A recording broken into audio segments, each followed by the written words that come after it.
What's up, guys? This is the Honest Outlaw here, and today I'm just going to do a quick impromptu versus video.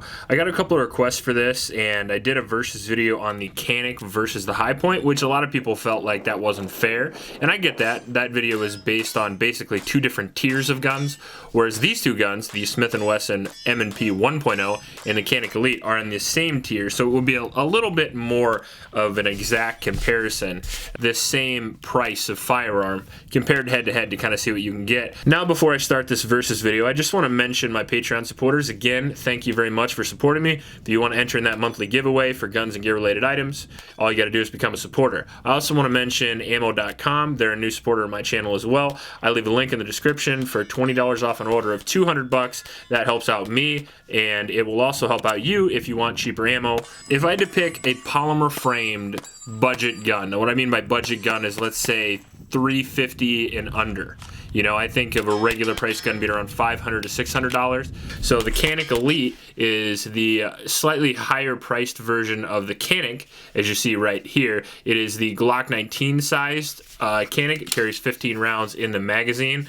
Pretty good for concealed carry. It comes with a few upgrades like the Cerakoted slide, the interesting red colored trigger safety, and the fiber optic sights, which is what I really like about this particular model.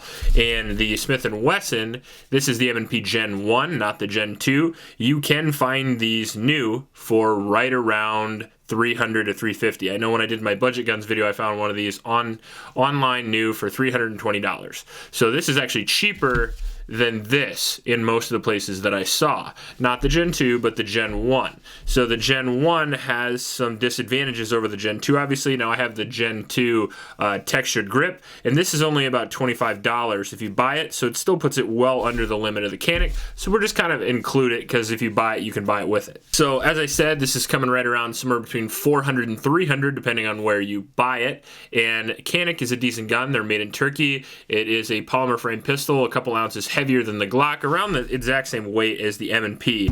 And as I said, compact size, 15 round magazine. One thing I really like about this gun is the trigger. The trigger is excellent, and I really do like those front slide cocking serrations that I use there to press check. What I really like about the M&P is that this is made in America by Smith & Wesson. I'm a bit of a Smith & Wesson junkie. I've liked their company since I was a little kid. You can either get it with a safety or without, and you can get the plugs for this as well. And even if you get one with a safety, you can take it off. It will work just fine.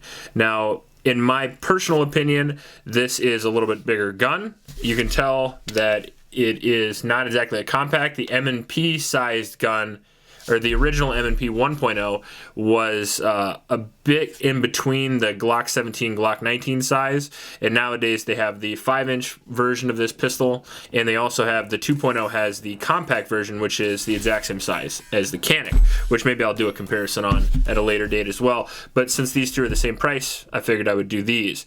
Now, one disadvantage to the M&P line, and in my consideration, the only disadvantage to the M&P line, is the trigger. So for $300, let's say $350, you get this gun. It will have an articulating trigger in it, which I can show a video of in the background.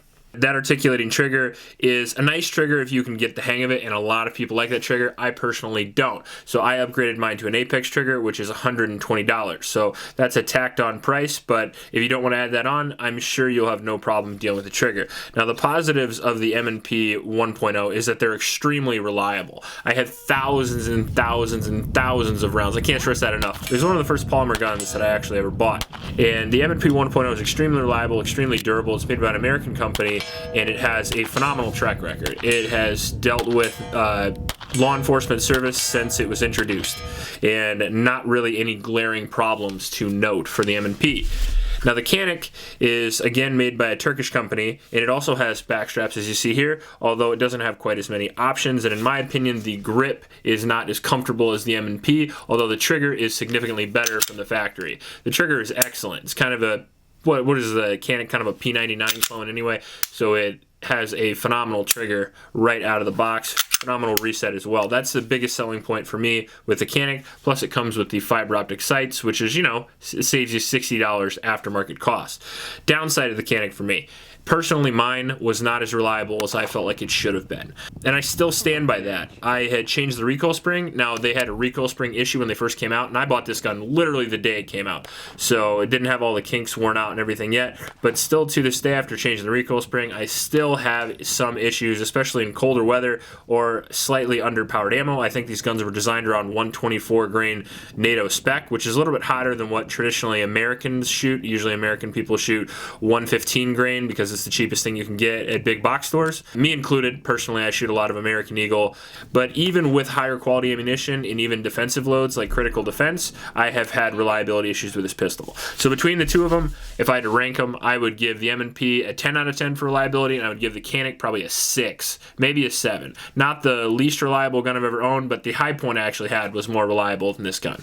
Now, as far as accuracy goes, accuracy is trigger and sights. I would give the edge from the factory to the Canik for sure. It's got better sights and a better trigger from the factory. However, there are aftermarket upgrades to the M&P that will make it just as good or better. This Apex trigger in the M&P that I have right now is an extra $120, as I said, but it is better than the Canik trigger that comes in the Canik. So if you want a better trigger, you can upgrade and you can do it yourself. It's not that difficult, and Apex does have a installation video on their website, so that's pretty awesome. And every sight ever made for guns, as you can see on my M&P accessories videos, I used to have night sights on this and then I put it on my other M&P, but any sights ever made for handgun, pretty much made for an M&P, so you can get whatever you want. Ergonomics and how it feels when you shoot it, the M&P has a much lower recoil impulse for me personally.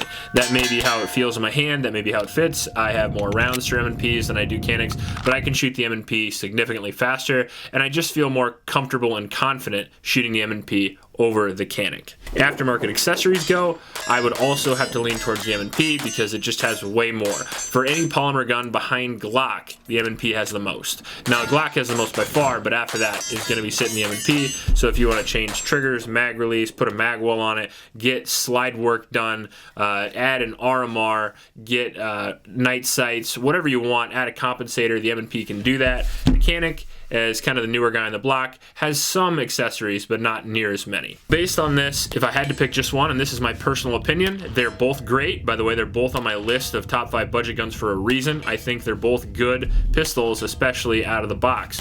But for me personally, I would take the M&P all day. I don't mind customizing my guns exactly the way I want them. That's not an issue for me. And if I bought a $300 gun and I had to put $125 in it, that again would not be a problem for me morally. I'm not one of those guys that keep my guns completely stock, but if it is for you, maybe take a look at the Canik because, as I said, bone stock, they're very, very similar, but I think with aftermarket accessories added, I think the M&P is far and away better. Also, for me, even if they were stock, I would still take the M&P because I'd rather have a worse trigger and excellent reliability than a better trigger and upgrades and sacrifice some of that reliability, build quality, and the fact that it's made in the United States, I think puts the M&P ahead for me personally, but choose what you want. It's your gun.